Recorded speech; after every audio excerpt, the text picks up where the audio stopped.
What's up, everybody? It's Josh, your sportsman here, covering last night's Western final for McMahon Stadium in Calgary.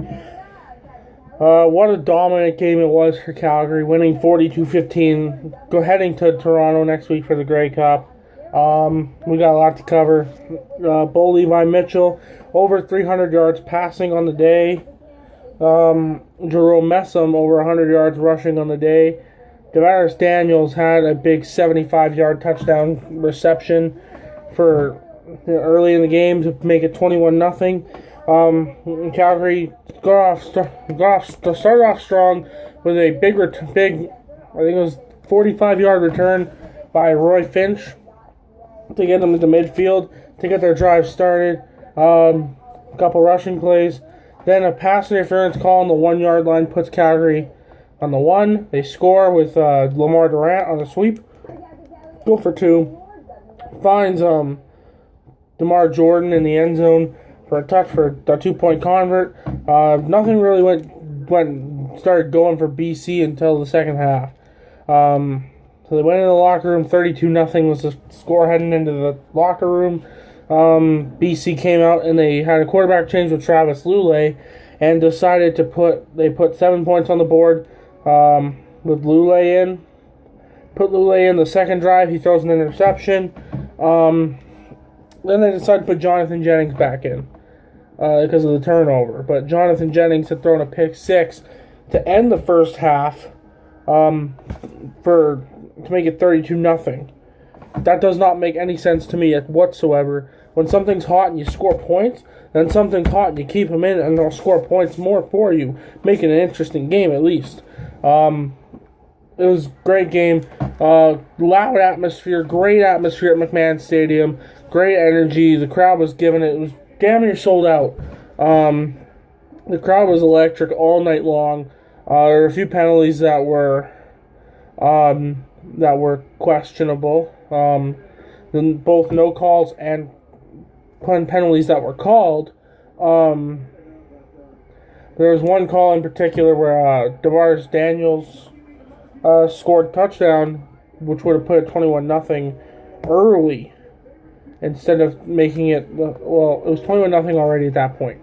Instead of making it 25 to 24-0, scoring a field goal, he caught the ball, got cranked from behind, and showed on the replay when they reviewed it that the ball actually came loose and touched the turf.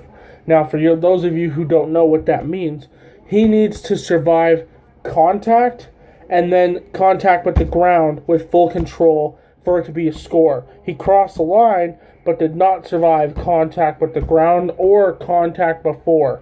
So the touchdown does not stand. And they scored a field goal afterwards.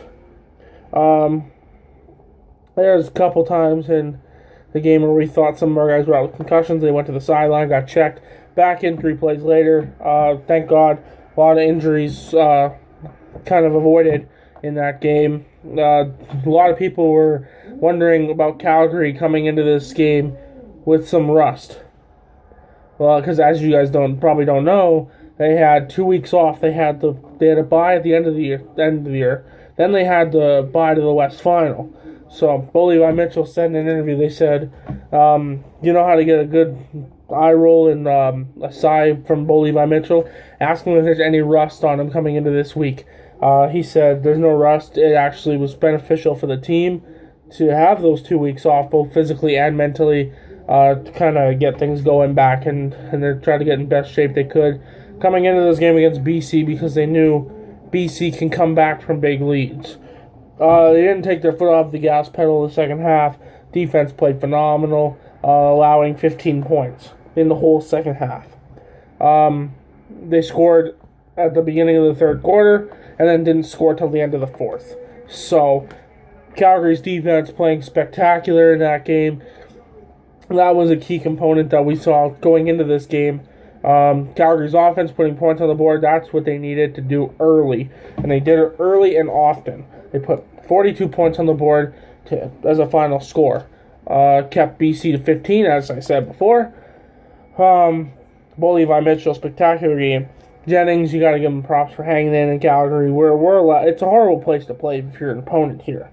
Like, face it, you're coming here. You know it's gonna be loud. You know it's gonna be passionate because we have probably one of the best fan bases in the CFL. We're there at every game.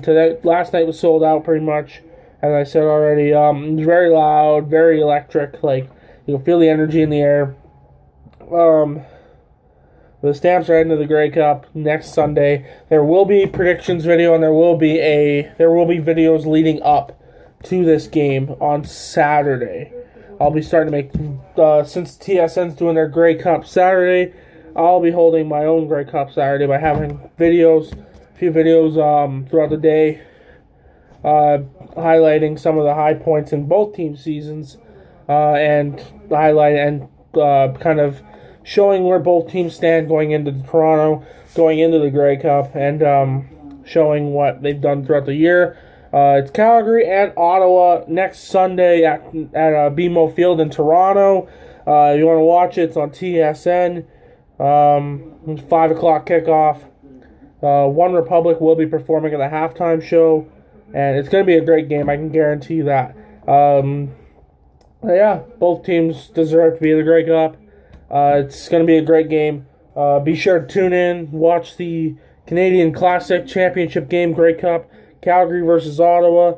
I will be having videos for you on Saturday. Sunday there will be a big reaction video, and I might even do some videos during the game. Thank you guys for watching this video. I continually appreciate the support. Started to change it up, seeing how you guys like the West Final predictions. I'm starting to change it up, put some football and hockey. Once hockey starts really getting going, put some hockey in here. And yeah, please like this video, leave a comment, subscribe for more sportsman analysis later.